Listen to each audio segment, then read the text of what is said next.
तुलसीदास जी से कहा कि तो आप कौन हो? तुलसीदास जी ने कहा इस ग्रंथ के रचयिता तो भगवान शिव हैं, हम तो इस ग्रंथ के प्रकाशक मात्र हैं।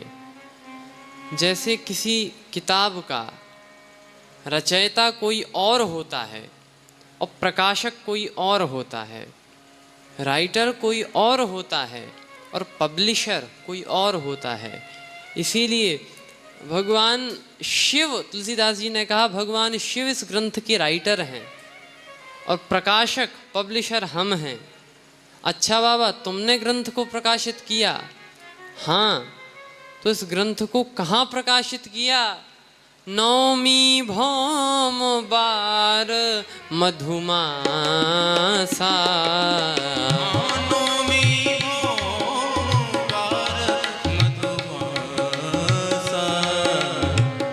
अवधपुरी यह चरित प्रकाशा, अवधपुरी चरित प्रकाशा।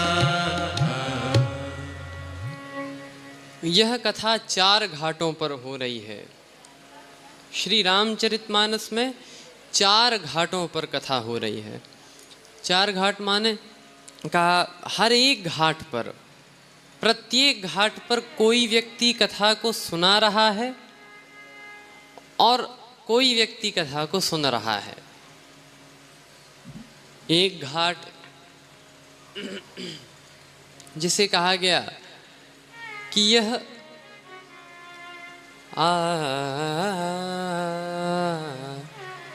ये ज्ञान का घाट है। ज्ञान का घाट कौन सा?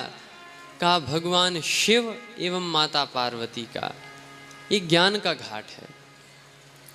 एक घाट पर भगवान शिव एवं माता पार्वती कथा श्रवण कर रहे हैं, सुन रहे हैं। ये ज्ञान का घाट। दूसरा घाट कौन सा? कहा एक घाट है श्री याज्ञवल्क्य जी का एवं भरद्वाज जी का। याज्ञवल्क्य जी कथा को सुना रहे हैं, भरद्वाज जी कथा को सुन रहे हैं। माघ मकर गति रवि जब होई, तीरथ पति आव सब कोई। माघ के महीने में जब सूर्य मकर राशि में प्रवेश करता है तो मकर संक्रांति होती है। और ऐसे कुछ मकर संक्रांतियों में कुंभ लगता है। अभी महाकुंभ आया था तो सारे संत लोग कुंभ में आते हैं। इसी प्रकार से पहले भी एक ऋषि जिनका नाम याज्ञवल्क्य था, वे प्रयागराज आए और प्रयाग में ही रहने वाले एक ऋषि जिनका नाम भरद्वाज है, इन्होंने याज्ञवल्क्य जी के चरण पकड़ लिए और कहा महाराज हमारे आश्रम को चलो। याज्ञवल्क्य जी ने कहा आप जाना है? महाराज कुछ किंचित समय।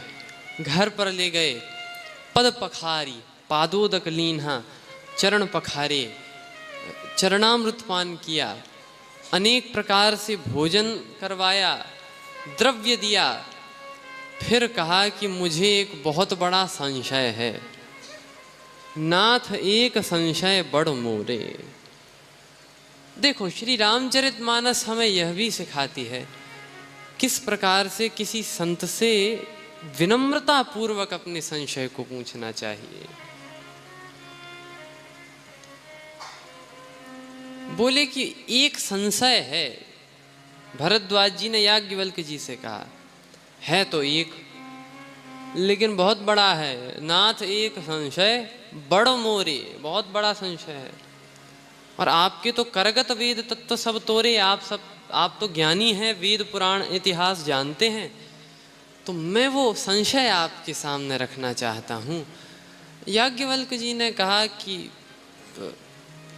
रखो, क्या संशय है? बोले कि लेकिन कहत सुमोही लागत भय लाजा। वो संशय यदि मैं कहता हूँ तो मुझे भय भी लगता है, डर भी लगता है और लाज भी लगती है। डर क्यों लगता है? का डर इसीलिए कि आपको यह ना लगने लगे कि मैं आपकी परीक्षा लेने के लिए प्रश्न पूछ रहा हूँ, आप क्रोधित ही हो जाएं, इसलिए डर लग रहा है। लागत भय और लाजा, साथ में लाज भी लग रही है। क्यों? का आप यह ना कहें कि यार तुम इतने बड़े स्थान प्रयाग में रहने वाले, इतना बड़ा नाम तुम्हारा और इतनी छोटी सी चीज नहीं पता। लेकिन एक बात मुझे पता है, होई न विमल विवेक और गुरुसन किए दुराव। गुरु जी से यदि कुछ भी छिपाया जाता है तो हृदय में विमल विवेक तो नहीं होता। विवेक भले ही हो जाए, विमल विवेक जहां पर मलता चली जाए वो नहीं होता। तो इसीलिए मैं आपसे अपना संशय कह रहा हूं। बोले ये जो राम हैं, क्या ये वही राम है जिनका स्मरण देवादिदेव महादेव भगवान शिव करते हैं? मैंने सुना है कि एक राम है जिनका स्मरण भगवान शिव नित्य करते हैं। तुम पुनि राम राम दिन राती, तुम पुनि राम राम दिन राती, तुम पुनि राम राम दिन राती। तुम पुनि राम राम दिन राती, सादर जपहु अनंग अराती, सादर जपहु अनंत अनादि। तुम पुनि राम राम दिन राती। आप तो राम राम राम राम जपते ही रहते हैं। भरद्वाज जी ने कहा, एक राम के बारे में मैंने सुना है कि शिव उनका स्मरण निरंतर करते हैं। तुम पुनि राम राम दिन राती। और एक राम और मैंने सुने हैं जो लोक में बहुत प्रचलित हैं। उनका ये हुआ कि नारी बिरह दुख लह्यू अपारा, भयउ रोष रन रावण मारा। उनके चरित्र में हमें कुछ खास तो दिखा नहीं।